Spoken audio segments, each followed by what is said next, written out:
bienvenue Stéphane. Bonjour. Je sais que alors, on voit que le sommet de ton crâne qui est certes très bien. Ouais, si. Ouais. Voilà. Donc Stéphane, bienvenue. Je suis très content de pouvoir discuter un petit peu avec toi du projet que nous avons ensemble, qui est donc une version collector pour au sujet de Bobby Sands et plus particulièrement de son séjour à Long Ketch, tragique séjour à Long Ketch. Et je trouvais ça intéressant que tu puisses nous en dire plus, puisque moi, à sa lecture, j'ai vraiment eu l'impression de lire vraiment un reportage, mais graphique. Et donc, si tu pouvais nous dire d'où t'es venu l'envie de parler de Bobby Sands, et puis tout le travail que tu as pu faire à ce sujet. Alors oui, ça va faire beaucoup de choses. L'envie, en fait, j'ai toujours eu envie. Quand j'étais gamin et que j'ai découvert ça à la télévision, que ça passait donc à partir du moment où il y a eu la première grève de la faim en novembre 80, puis je m'en souviens très bien déjà de ça, et puis c'est en octobre, qui échoue en fin d'année, et puis quelques mois plus tard, ça reparle à la télé d'une nouvelle grève de la faim dans cette prison de Long Ketch, et avec un meneur qui s'appelait donc Bobby Sands, et quelques semaines plus tard, dans ce cas-là, c'est vraiment rentré à bloc dans l'actualité, puisque le Sinn Féin avait décidé de le présenter à des élections pour devenir député, et il s'avère qu'il se fait élire. Alors, voilà, donc du coup, là, ça parlait tous les jours de ce truc-là. Et moi, je trouve ça fascinant. Enfin, déjà, bon, le look des mecs, avec des capes, enfin, avec des couvertures, des cheveux très longs, des grandes barbes. Enfin, donc, je voyais pas trop pourquoi ils étaient comme ça. C'est peut-être parce qu'ils sont catholiques. Vous voyez des manifestations. Les fameux Blanketmen. Les Blanketmen. Mais voilà, les Blanketmen. Alors, ça parlait de Blanketmen. Et moi, je crois que c'était parce que les mecs, ils mangeaient de la blanquette en prison. Ouais. J'avais pas fait le rapprochement. Pourtant, j'avais 13 ans, hein, donc j'apprenais l'anglais, mais j'avais pas fait le rapprochement du tout, quoi. Enfin bon, peu importe. Et toujours est-il que, enfin, ça fait partie de l'anecdote. Et voilà, je trouvais ça fascinant. Il y avait énormément de manifestations un peu partout dans le monde, et donc on envoyait des extraits, et à chaque fois, c'était toujours mené par un type dans une couverture. Alors voilà, bon. Et puis, par contre, il n'y avait aucune interview de ce leader Bobby Sands. Et puis, on apprenait que, en fait, c'était un poète, qu'il avait formé plein de gens au gaélique et tout. Et je n'arrivais pas à comprendre comment on pouvait être en prison et se faire élire député. Et puis, comment, puisqu'il n'y avait pas d'informations qui sortaient de la prison, comment les journalistes pouvaient savoir toutes ces choses-là. Et puis, donc, voilà, en plus, j'aimais bien le look du mec avec les cheveux longs, très souriant. Il n'y a que 2 photos, je crois. En tout et pour tout de lui. Et puis donc il se fait élire député. Donc là, ça y est, il n'y a plus de doute. Ils vont obtenir leurs revendications. Puis non, ça marche pas. Et puis Thatcher pour citer, pour ne pas la citer, hein, les scores de fin. Et puis voilà. Et puis ensuite, il y a les Oui, leur revendication, c'était d'être considérés comme prisonniers politiques, puisqu'en fait, suite aux événements de 71, etc., les Irlandais, donc qui étaient donc catholiques et qui étaient donc emprisonnés, avaient le statut de prisonniers politiques. Et en 76, ça tombe. Donc du coup, Bobby Sands et ses camarades demandent à être reconnus comme prisonniers politiques, ce qui leur garantissait d'avoir, je dirais, d'être un peu mieux considérés par, notamment par les équipes pénitentiaires. C'est ça. Et puis non, on leur refuse. Et puis suite à la première grève de la faim, ils obtiennent déjà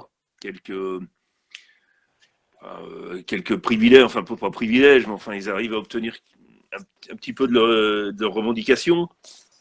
Mais c'est pas suffisant, donc ils entament donc cette deuxième grève de la faim. La première, elle échoue, mais la deuxième, elle est forcément sans retour.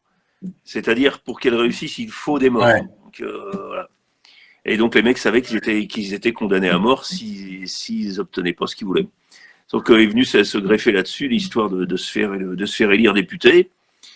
Et puis bah voilà, et donc jusqu'à ce qu'il décède, et puis bah 2 ou 3 jours plus tard, il y en a un second, et ainsi de suite. Enfin voilà, ils étaient beaux, ils étaient plusieurs dizaines en liste d'attente, mais en tout cas, il y en avait 12 qui s'étaient lancés, donc ils se lançaient en alternance, c'est-à-dire qu'au lieu de faire comme pour la première grève de la faim avec 7 qui se lancent en même temps, Ouais. là, il y en a un premier, puis 15 jours après un deuxième, et ainsi de suite. Et puis à chaque fois qu'il en meurt un, il est remplacé par un autre. Et donc le premier à décéder, c'est celui qui a commencé en premier, le plus célèbre, donc Bobby Sands.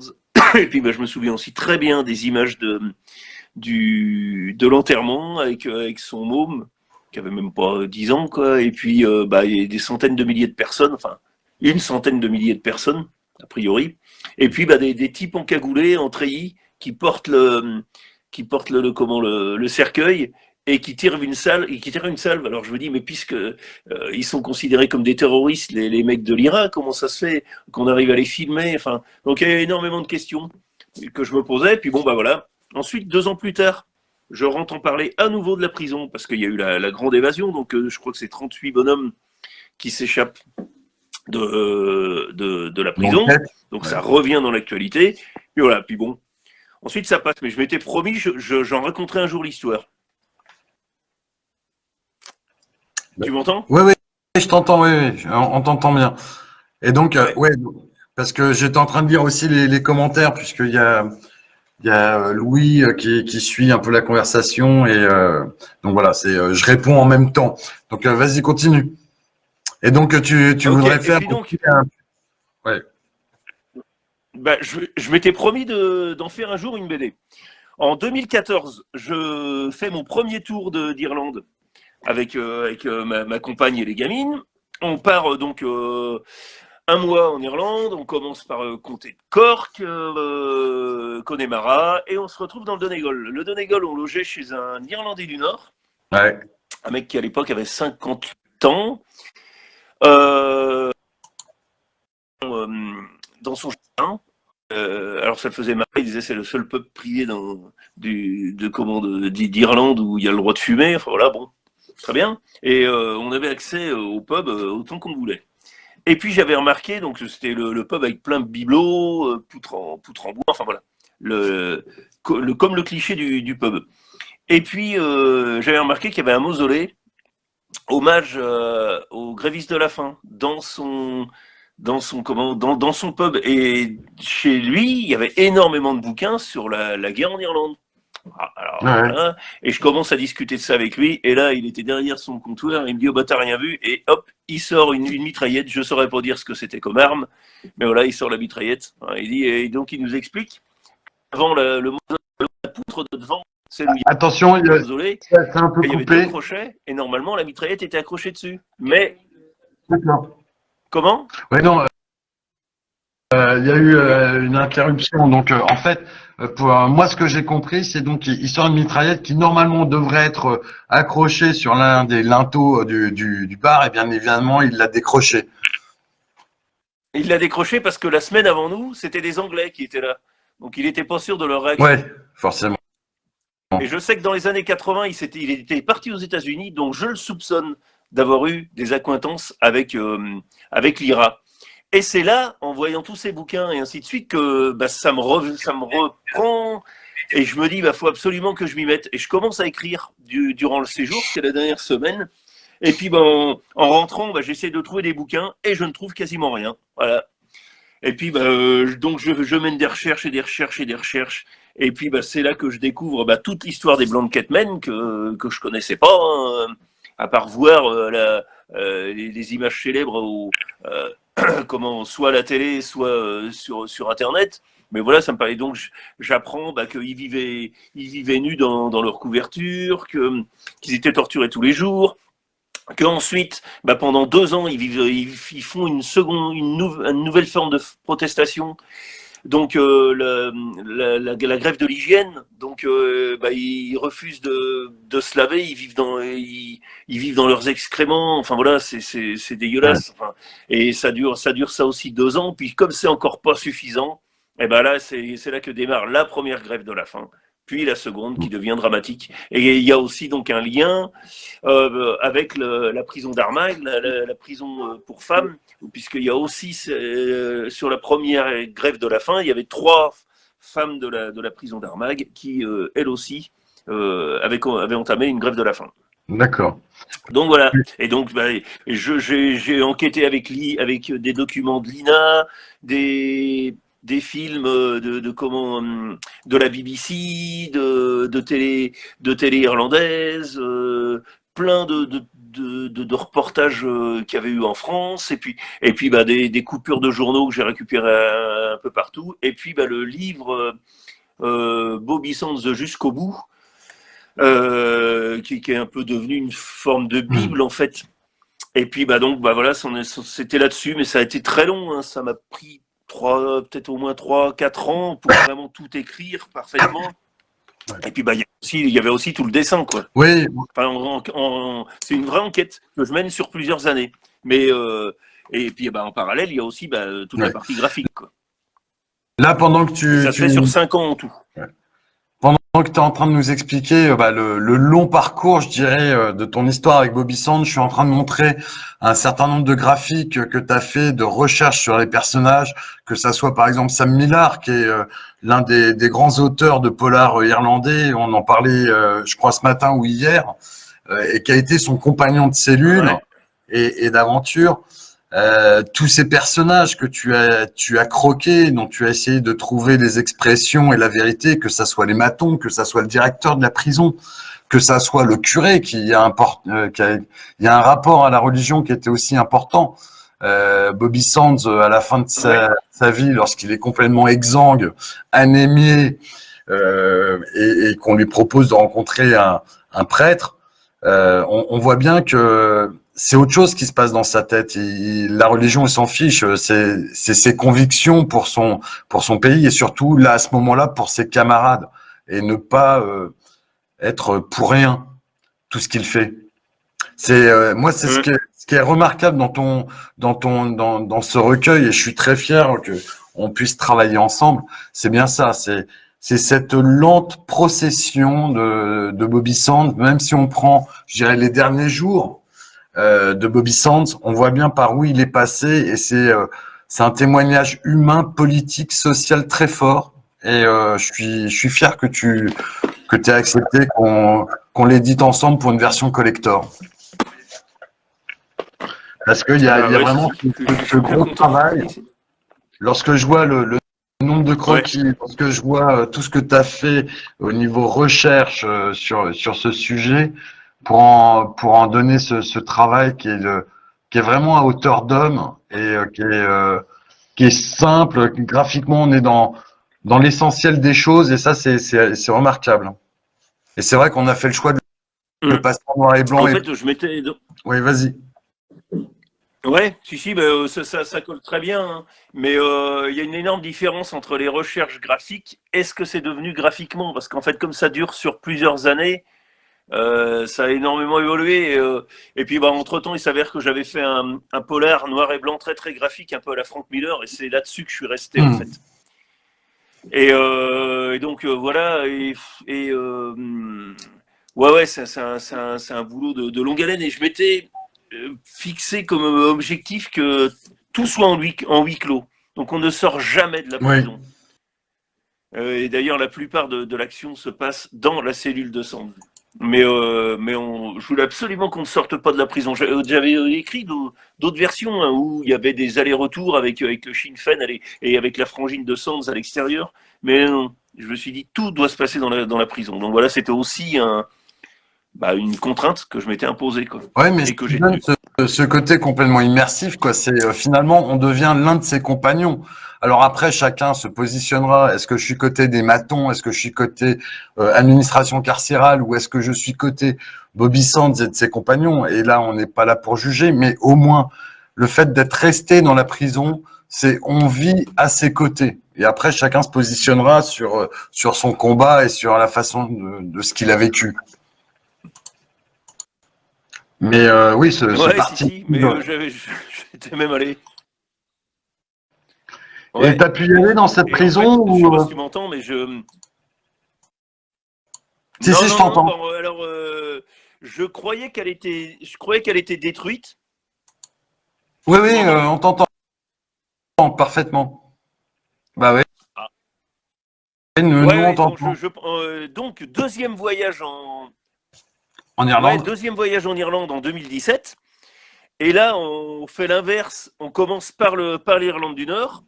Et donc, on visite Belfast. On visite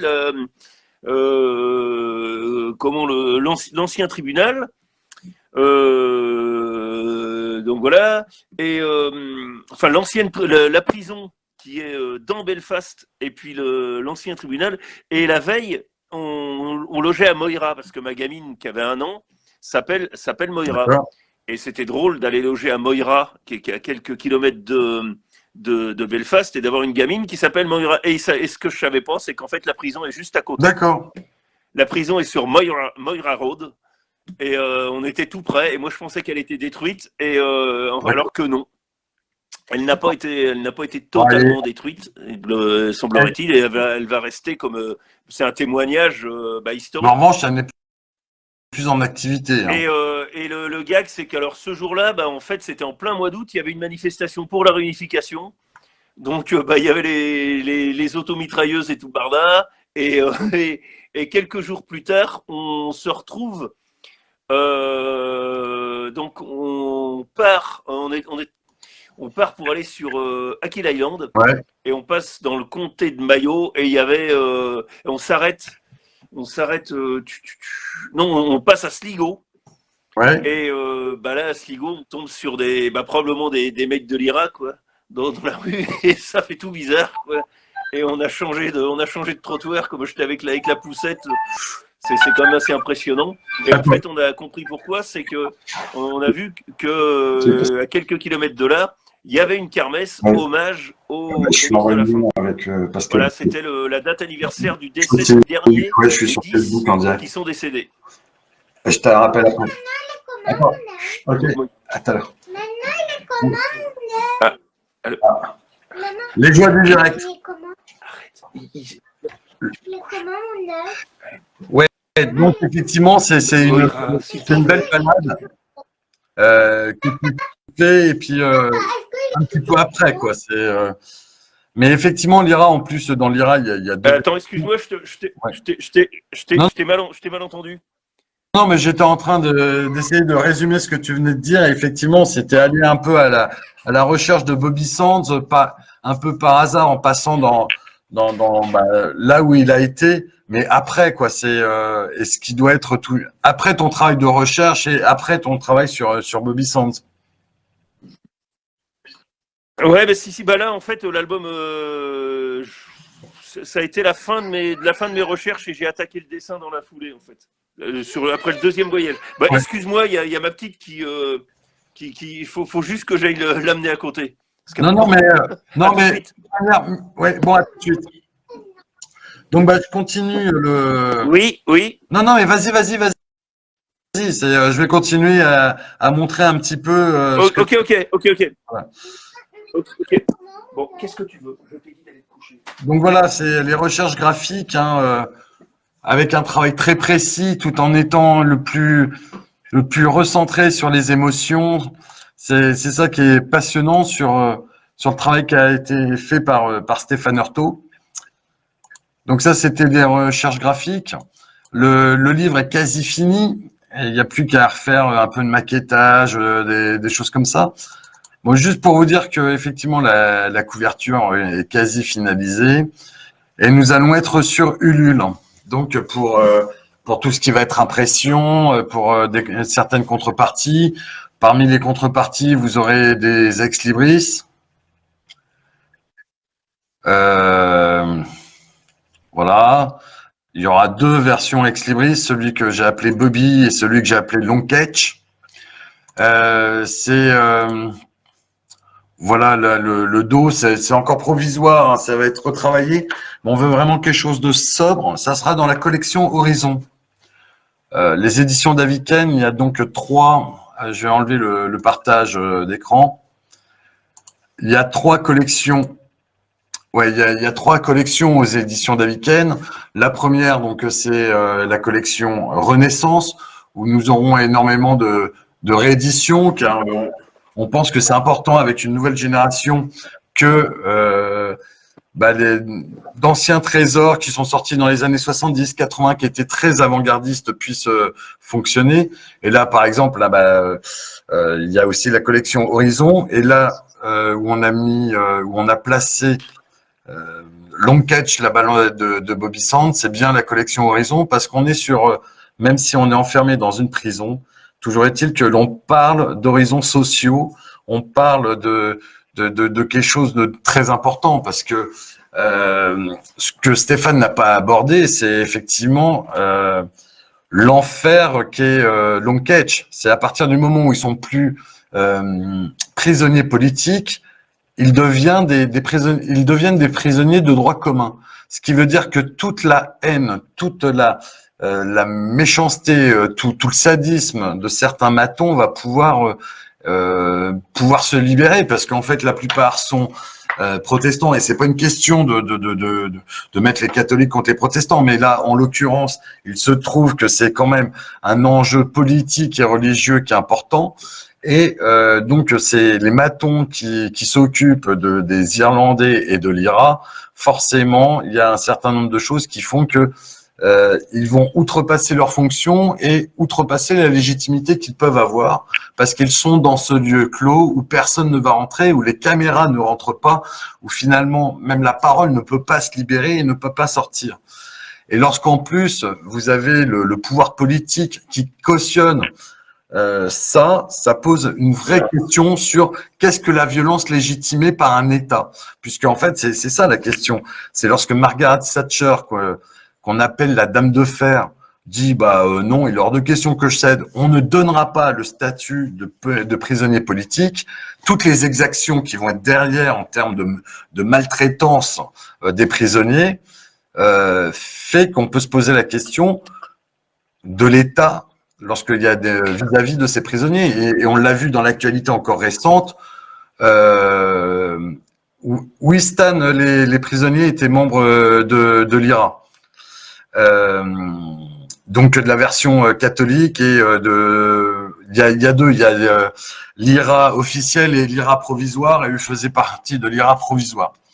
Donc, mais peu importe, à la rigueur, c'est comme la question de comment on traite un terroriste. On voit les Américains, comment ils ont pu le traiter à Guantanamo, et finalement, Guantanamo ou The Maz, c'est la même chose. Enfin, Maz, c'est le comté, mais Long Catch, c'était à peu près la même chose. Donc, il y a quelque chose à se poser sur ce que fait l'État, et lorsqu'elle légitime la violence de ceux qui servent l'État et ceux qui servent, je dirais, la sécurité de chacun, y compris des prisonniers. Voilà, c'est pour ça que j'ai proposé à Stéphane qu'on mette Long Catch, la balade de Bobby Sands, dans la collection Horizon, parce que c'est quelque chose où on réfléchit. Sachant qu'avec Stéphane, normalement, si tout va bien, on a en préparation 2 autres albums. Arrête-moi si je me trompe, je sais plus dans quel sens on va les faire, mais a priori, il y aura Tampa le premier, et ça je crois que c'est ça, c'est avec Tampa qu'on a commencé à discuter, parce que j'avais vu ce que tu faisais sur Facebook et tes publications. Non, c'est avec Long Catch. Ah ouais, déjà, donc tu m'avais contacté pour Long Catch. Ouais. Ouais, tu m'avais contacté pour Long Catch, et on discutait, et tu m'avais demandé, et je t'avais dit que j'avais aussi Le Prince de l'ennui, et puis surtout je t'avais montré des trucs sur lesquels je commençais à travailler, mais pour le moment, où j'avais aucune planche. C'était l'an dernier. Ouais, c'était en. Donc j'avais des planches, j'avais énormément de recherches, et c'était un truc déjanté qui s'appelait Tampa. Et dont je venais aussi de terminer la version Bretagne de 1870. Voilà, un univers baroque. Mais voilà, c'est autre chose. Mais mais à l'origine, c'était pour Long Catch. Ouais. Donc on a commencé par Long Catch, et effectivement, je vois aussi Itinéraire, enfin qui s'appelait Itinéraire. C'est toujours bon. Que nous on va appeler le Prince de l'ennui. Ah oui, itinéraire d'un gentilhomme de fortune. Voilà. Et puis Tampa. Donc, D'infortune. d'infortune, pardon. Oui, oui, D'infortune. d'infortune. Donc, pour faire simple, en fait, c'est trois travaux qui sont graphiquement complètement différents, avec des approches différentes, des philosophies, des concepts différents. Et moi, c'est ce que j'aime dans ton travail, c'est ce côté complètement mais polyvalent et en même temps, à chaque fois, c'est le bon style pour ce que tu racontes. Là, pour le huis clos, parce que c'est finalement un huis clos long catch. Ensuite, pour itinéraire, c'est des superbes aquarelles avec de l'eau, avec des tons très chauds. Et on est sur du voyage, on est sur de l'imaginaire, on est sur de la rêverie. Et là encore, le style colle parfaitement à ton projet graphique. Et puis enfin, il y a Tampa qui est bon, moi, lorsque tu m'as montré les premiers trucs et qu'on en a discuté, je vois du Burton, je vois du Léon, je vois voilà du Terry Gilliam. Enfin, on est sur quelque chose d'hyper foisonnant. Il n'y a pas un plan qui est pas pensé. Et en même temps, il y a ce crayonné qui va vite, qui donne de la vie. Il y a ces petits personnages qui sont hyper précis jusque dans leurs intentions. Il y a ces décors qui sont complètement foutraques et puis on a l'impression d'être à la fois en Écosse ou dans la Sierra Nevada pour ceux qui connaissent ou merde, tu sais au nord de l'Andalousie. Bah si, c'est la Sierra Nevada, c'est Non, non. non, Ah tu veux dire le désert de Tabernas. ouais. C'est le désert de Tabernas, c'est la région d'Almeria. Oui, mais comment ça s'appelle cette C'est effectivement. Si, Tabernas. ouais, mais je cherche en fait, c'est juste au-dessus. Comment ça s'appelle cette région d'Espagne? Enfin bon, peu importe. Juste au-dessus de l'Andalousie. Ah bah la Sierra, si, la Sierra Nevada autrement. Ah bah c'est ça, la Sierra Nevada. J'avais bon. Ok, parce que j'ai. Ouais, mais en fait moi, ce qui ma ref, c'est l'Andalousie, c'est le désert de Tabernas, simplement parce que c'est là que Léon avait tourné ses films. Bah oui, c'était ça. Moi, lorsque je vois Tampa, c'est ces coups de cœur. Enfin voilà, avec plein de choses qui moi me parlent parce que c'est mon univers artistique, mon univers cinématographique, de bande dessinée, et puis cette espèce de ouais. Donc voilà, c'est moi lorsque j'ai vu Tampa et que on s'est dit tiens on va le faire. Alors ça a été long parce que je suis une maison d'édition qui débute et puis j'ai des exigences dans ce que je veux faire. Au niveau respect des auteurs, au niveau rémunération, au niveau diffusion, au niveau associer les auteurs aussi à la réussite de ce qu'on lance. Bon, c'est compliqué. Là, on va envoyer en impression le premier recueil des éditions d'Aviken et on porte sur des thématiques sur l'émancipation des femmes par la lecture et avoir un regard historique. Voilà, bon, à chaque fois, c'est des choses peut-être un peu trop ambitieuses. Mais si c'est pour faire juste de l'album carton 46 pages, moi, ça m'intéresse pas complètement. Et même lorsque je vais faire ça, je vais le faire différemment. Donc, voilà. Donc, je suis très content que le premier auteur, je dirais, solo, avec lequel je travaille et qu'on va mettre en avant, bah, c'est toi, parce que ça fait plus d'un an qu'on travaille, qu'on est passé par plein d'étapes. Mais lorsque je vois Long Catch, lorsque je vois Tampa, lorsque je vois Itinéraire, c'est trois choses qui sont différentes. On pourrait se dire que c'est trois artistes différents, mais ce qui montre aussi la richesse de l'artiste que tu es, qui s'enferme pas dans un style, mais qui essaie d'offrir le meilleur style en fonction du récit qu'il porte et qu'il veut raconter. Donc, je suis très content que on collabore ensemble. Et puis, bah, maintenant, on va lancer la semaine prochaine sur Ulule. Donc pour Long Catch, puisqu'il y aura une version française, une version anglaise, il y aura un certain nombre de choses que j'ai commencé à montrer, mais bah, il y aura un carnet de croquis, enfin voilà. Mais ce qui est bien, c'est qu'on est aussi d'accord là-dessus. On n'est pas là pour faire des contreparties qui vont servir à rien une fois qu'on les a faites, et puis voilà. C'est des contreparties qui traduisent aussi le travail que tu as fait. Et moi, c'est ça qui m'intéresse. Je veux pas faire de l'impression ou du moulage ou des choses comme ça sur des choses qui ne serviront pas. Mais c'est vraiment des choses qui complètent le travail de l'artiste et qu'on met à disposition des lecteurs et en particulier bah, de ceux qui vont nous suivre sur Ulule. Et donc, j'invite tout le monde à partager cette vidéo, à partager tout ce qu'il y a sur l'espace qu'on a créé pour ça. Donc Long Catch, la balade de Bobby Sands, que vous retrouvez sur Facebook. On va partager énormément de choses. On pourra poser des questions et nous y répondrons. Donc voilà, c'est vraiment un travail que nous allons faire tous ensemble parce que c'est important pour nous de faire vivre ce travail et puis de préparer et puis de le faire avancer ensemble. Donc je te remercie beaucoup parce que je sais que tu as encore des rendez-vous juste après. Je te remercie de nous avoir. Non, mais c'est bon, C'est bon. c'est bon, ça va. J'avais rencard, Bon. mais c'est bon. Bah, Si s'il y a des il y a combien questions, de personnes là il y a eu une dizaine de personnes pour ce que j'ai vu. Là, il y a lui Ambidex Ouais. qui vient de partager un dessin de toi sur son site. Donc, c'est lorsqu'on parle de Tampa et de Bretagne 2870, c'est un projet qu'il attend a priori avec impatience. Ah bah à bloc. Donc, Si, c'est un super journaliste. Il m'avait fait une super interview. Tu verras, il a fait un super boulot sur Tampa et sur Bretagne de 1870, donc, avant que ça existe. Mais il avait été fasciné par ce truc-là. donc voilà, on va se souvenir. Louis Ambidextre.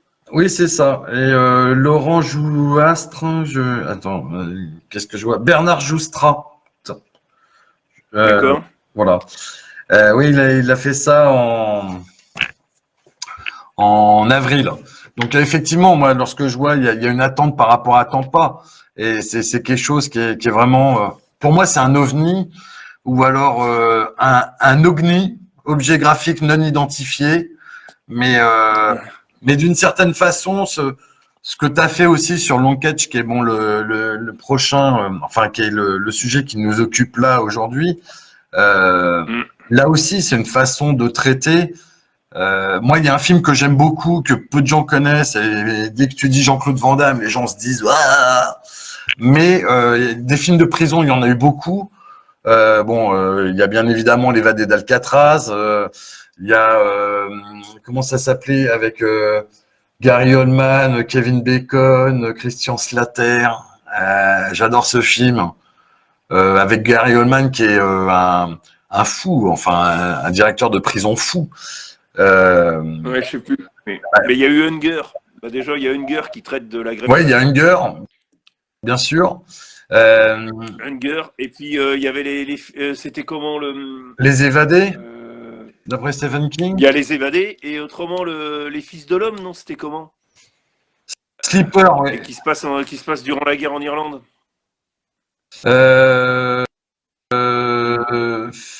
Ouais, je sais plus comment il s'appelle.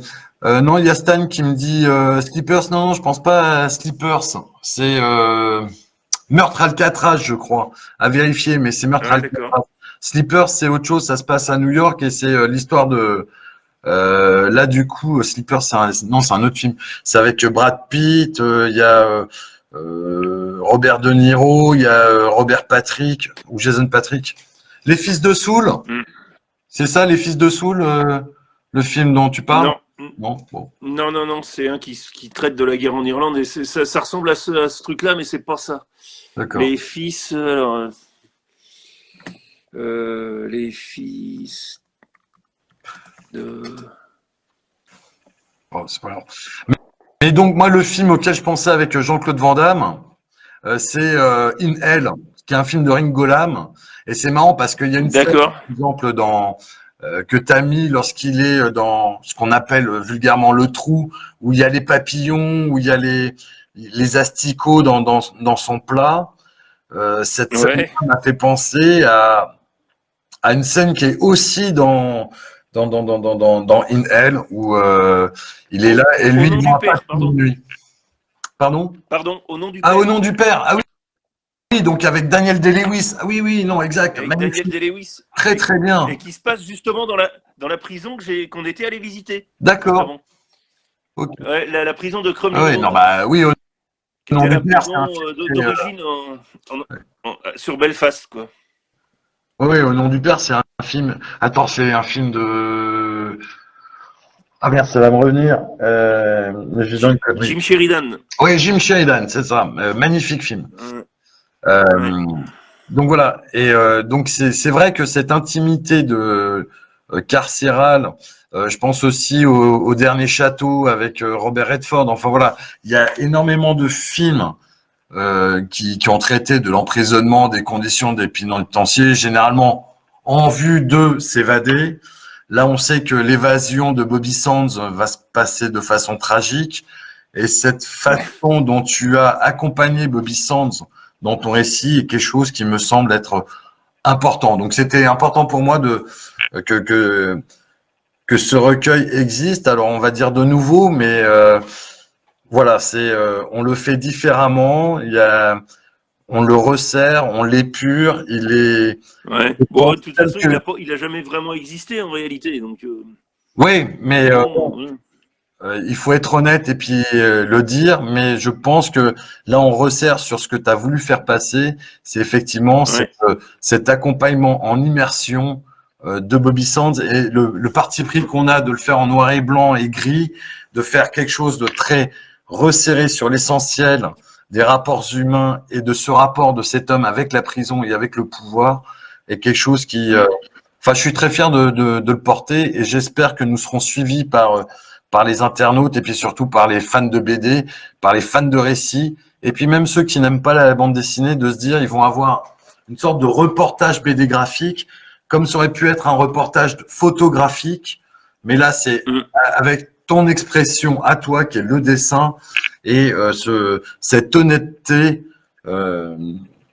dans la façon dont tu as abordé le sujet. Voilà. Il doit être 14h15. Je propose qu'on s'arrête là. Je lancerai très bientôt le lien sur Ulule. Il y a encore des petites choses à modifier. Donc, Ouais. on vous tient au courant. Partagez, faites connaître l'espace Bobby Sands. Long Catch, pardon, la balade de Bobby Sands. Vous pouvez revoir ce programme, vous pouvez le diffuser, vous pouvez le partager. Stéphane, je te remercie pour le temps que tu nous as accordé et quand je vois les premiers commentaires, a priori, ils étaient contents de cet échange et je pense que c'est important d'échanger avec les auteurs pour faire comprendre comment ils envisagent une bande dessinée et ce qu'ils recherchent. Voilà. Ok, super. Merci à toi et à Merci très beaucoup. vite. Ciao, bon après-midi. Bye bye. Ciao. Salut, bye bye, merci.